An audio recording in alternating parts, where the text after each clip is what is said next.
The 7 habits of happy mums with happy homes. There's an almost unwritten rule of parenting, between the mother and the child. The child thinks if my mum is okay, I'll be okay. And the mother thinks, well, if my child's okay, I'll be okay. And each focuses their attention on the other one being okay. But that makes it a very unstable emotional relationship where you're doing what you can for the other person and they're still not okay, because it doesn't matter what people give you. Being okay is an internal journey. Each have to go on their own, but the child isn't going to do that. The mother has to lead the way. She gets to a place where she is stable and secure inside. And here's how to know when you are okay in your own company, when you can have silence around you and a smile rises up from within. Join us for this week's podcast to learn the 7 habits I wish I'd known earlier. 7 habits to being a happy mum with a happy home. Let's do this. Welcome to the Happy Home Podcast, where we help Muslim mothers create success and happiness in their personal, professional and family life and raise their children as happy, pious and productive Muslims. My name is Sayed-Hossen and I am your host and the founder of the Happy Home Institute. Assalamu alaikum and welcome to today's podcast called The 7 Habits of Happy Mums with Happy Homes. Now this is going to make it so easy for you to know where to focus your attention on, what to prioritize, because the list of how to fix things in our homes, in our lives, in our relationship, in our parenting, what we need to study, what we need to get on top of, what we need to organize, what we need to do is just so overwhelming that I wanted to share with you, exactly what to prioritize in order to bring a lot of ease very quickly into your homes. So are you ready? Number 1, happy mums prioritize their mental health. They get help for the outstanding issues that are unresolved. They don't bury them. They don't put others first and say it's okay, it's more important I focus on the others. They understand that when they are good, their children are good. Because you see, there's an almost unwritten rule of parenting, between the mother and the child. The child thinks if my mum is okay, I'll be okay. And the mother thinks, well, if my child's okay, I'll be okay. And each focuses their attention on the other one being okay. But that makes it a very unstable emotional relationship where you're doing what you can for the other person and they're still not okay, because it doesn't matter what people give you. Being okay is an internal journey. Each have to go on their own, but the child isn't going to do that. The mother has to lead the way. She gets to a place where she's at peace. She's settled inside. She's secure. She's stable. No matter what turbulence she's living in, she gets to a place where she is stable and secure inside because she has Allah and she's at peace with who she is.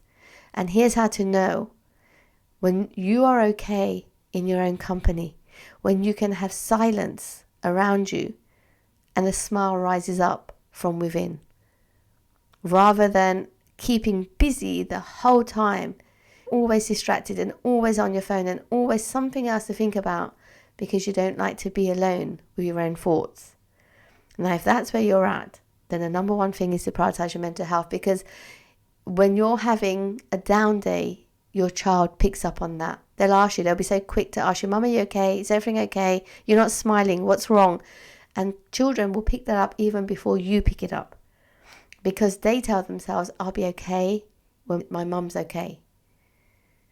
And it's true actually, because when you are okay, you're able to give them what they need. And when you're not okay, you can't give them what they need. Even if you're doing all the things for them, emotionally, it becomes very difficult to give them the best of you. So yes, our children need us to be in a good place, but also we need to get into a good place because we are the leader of that relationship. We want to lead them to a good place. How do we do that if we are always anxious, or we're always worried, or we're always struggling with stress and we can't cope with our lives and we are really, feeling challenged and broken by those challenges, rather than actually rising above them, and getting to a good place within yourself. You see, happiness is an inside job, and you have to take responsibility for your own happiness, despite what's going on around you. By saying, well, if my husband didn't do this, or my in-laws didn't do this, or my parents didn't raise me this way, or, I didn't have these challenges, then I'd be happy, means that you're putting your happiness in the hands of others. No, happiness is an inside job. Take control of your own happiness by prioritizing your mental health and getting into a really good space so that you are good for your children, and you will see how quickly your children settle. The second habit of a happy mom is she takes ownership of her challenges and finds solutions to them. So it's not a blame game. It's not it's happening to me. It's very much, okay, this is happening. I don't like it. I don't like how I'm spoken to. I don't like how I'm treated. I'm going to find a solution to this challenge. Or there's too much going on and I've taken on too much. I'm going to find a solution to that challenge. And being just solution focused. Because if we're not, we drown in the problem. And we don't want to be drowning. We want to find solutions and keep moving forward. So taking ownership of your life and finding a solution is key to be a happy mum.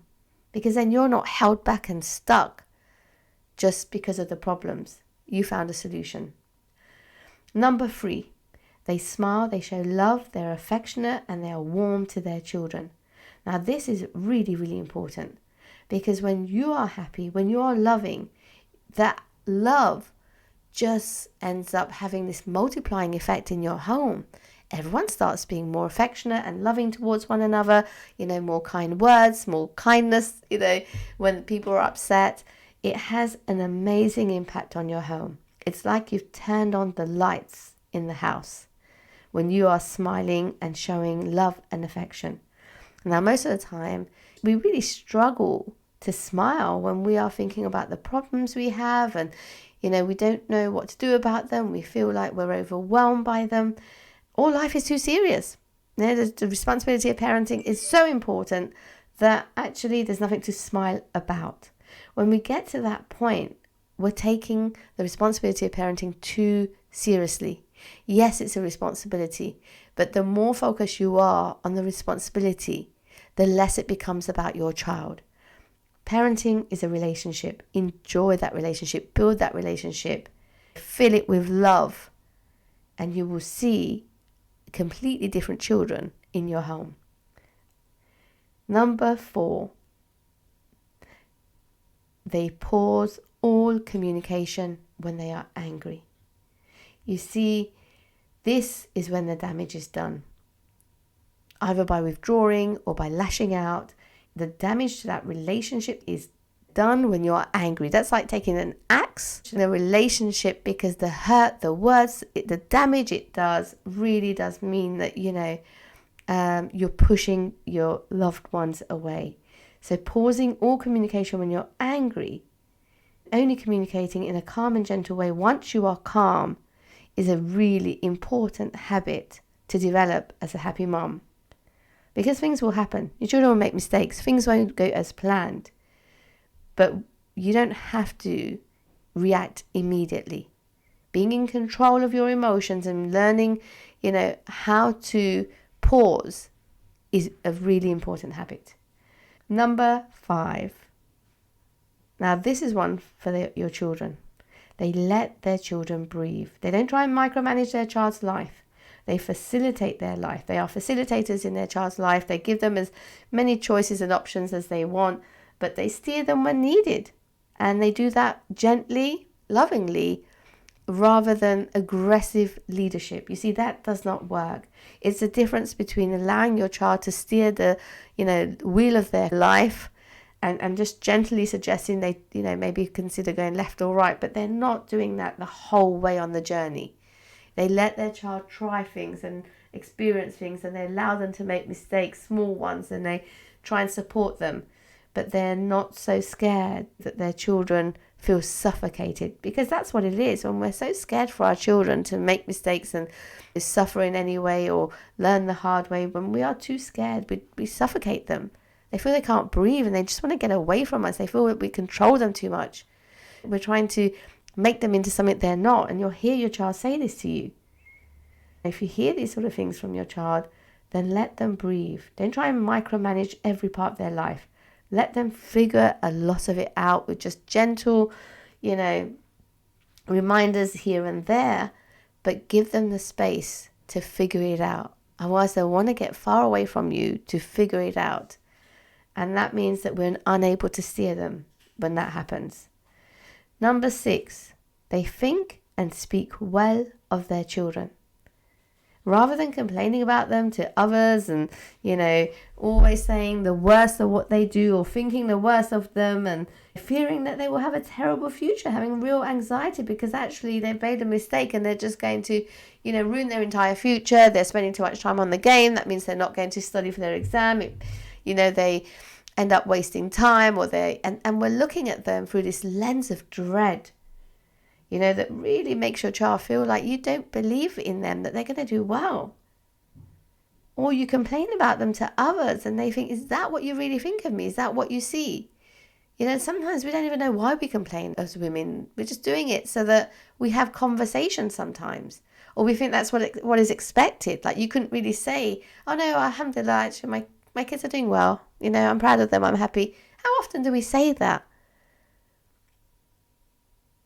So think well and speak well of your child, and expect the best for them, even if they make a mistake, because they will make mistakes. Help them to learn without being angry, without telling them, I told you so.